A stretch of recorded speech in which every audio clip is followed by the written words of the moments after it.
Un gosse de Brooklyn frappe, le monde se fige. Tu entends ce coup? Ce n'est pas seulement un gant qui rencontre une mâchoire, c'est la rage d'un enfant abandonné qui cisaille le silence. C'est le fracas des chaînes qu'il refuse de porter.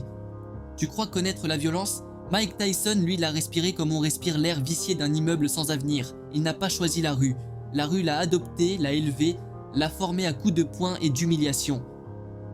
Dans chaque recoin sombre de Brownsville, la loi était simple, cogne ou tombe. Tyson l'a apprise avant même de savoir écrire son nom. Encore adolescent, il pesait déjà la peur des hommes dans le grondement de ses pas.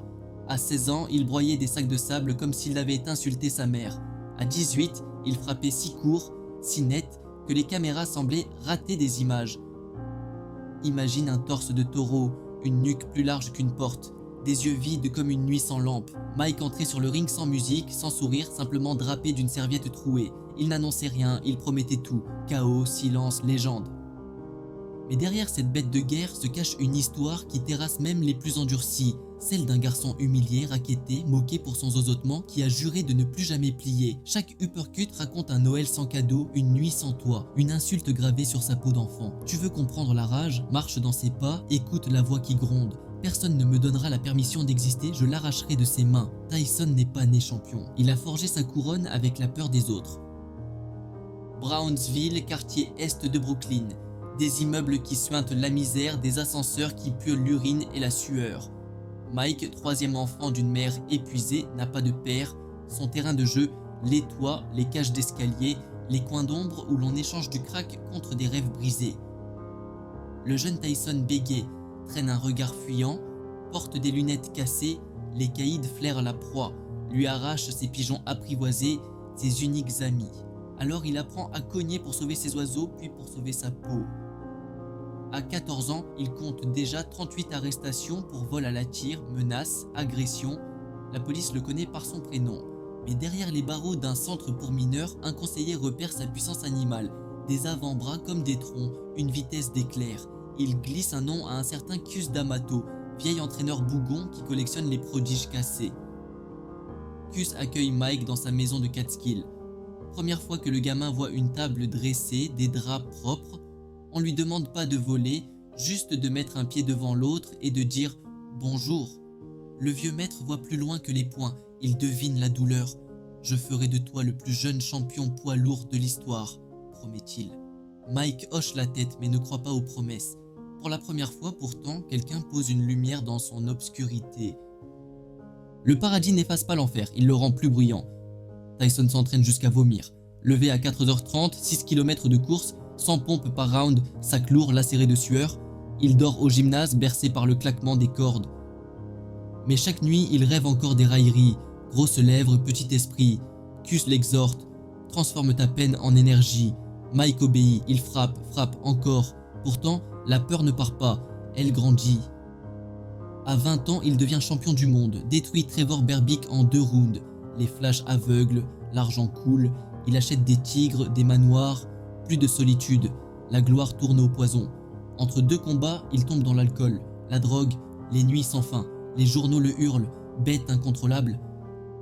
1992, accusation de viol, procès, prison. Derrière les murs de l'Indiana, le colosse pleure, se cogne la tête contre le mur, crie à Cus, mort depuis 6 ans. Je t'ai laissé tomber, les gardiens l'appellent le champion déchu. Iron Mike se retrouve seul avec ses démons. Il découvre qu'on ne peut pas les frapper pour les faire taire. Une nuit d'orage en cellule, Tyson relit pour la 100e fois la méditation Marcus Aurelius. Il s'arrête sur une phrase « La souffrance naît de l'illusion de la propriété ». Il ferme le livre, serre les dents. Tout ce qu'il croyait posséder, titre, argent, respect, s'est envolé. Il ne reste que la peau, les os et la volonté. Ce choc le réveille. Il jure un serment muet. « Je n'ai pas fini de me battre ».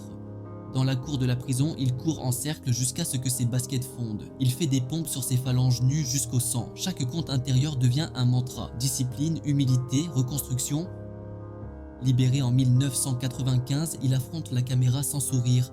Je reviens. Et il revient plus lourd, plus lent, mais l'œil clair. Il récupère une ceinture mondiale en 18 mois. Pas pour l'argent, dit-il, mais pour payer sa dette envers le gamin bègue de Brownsville.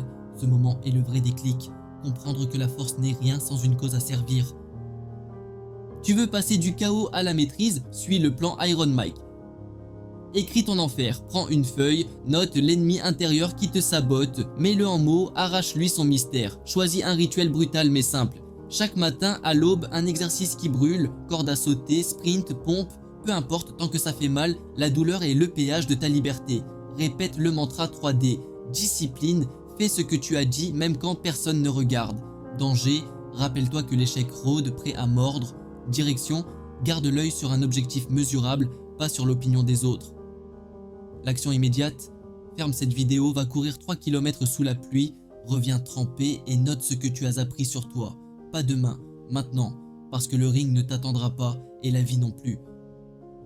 On me demande souvent, Mike, comment as-tu tenu? La vérité, le combat n'est jamais gagné, il est seulement remis, j'ai choisi de recommencer chaque matin. Si tu n'acceptes pas de saigner pour tes rêves, tu saigneras pour ceux des autres. Mike Tyson, à voix haute, seul dans sa cuisine à 4h30. Cette phrase claque comme un crochet droit. Tu saignes maintenant ou tu saignes pour quelqu'un d'autre. Pas de neutre. Retiens-la, grave-la. Imagine-la scotchée sur ton miroir. Chaque fois que tu hésites, lis-la, serre les poings, avance. Tyson l'a répété avant chaque footing, chaque combat, chaque interview hostile, faisant ta litanie. Le parcours de Mike Tyson n'est pas une ligne droite, c'est un électrocardiogramme de coups de poing et de cicatrices. Il prouve une chose, la vraie puissance n'est pas de ne jamais tomber, mais de te relever quand tout le monde a parié sur ta chute. Alors serre les dents, règle ta respiration, choisis ton premier coup. Tu n'es peut-être pas né pour cogner des champions, mais tu es né pour te battre pour ta propre vie. Iron Mike te tend le gant, sa lutte est le miroir de la tienne. La balle est dans ton camp. Abonne-toi, like et dis en commentaire quel sujet ou personnage tu veux pour la prochaine vidéo. Rejoins la Légion et transforme ta douleur en carburant. Le gong vient de sonner et maintenant c'est à toi de jouer.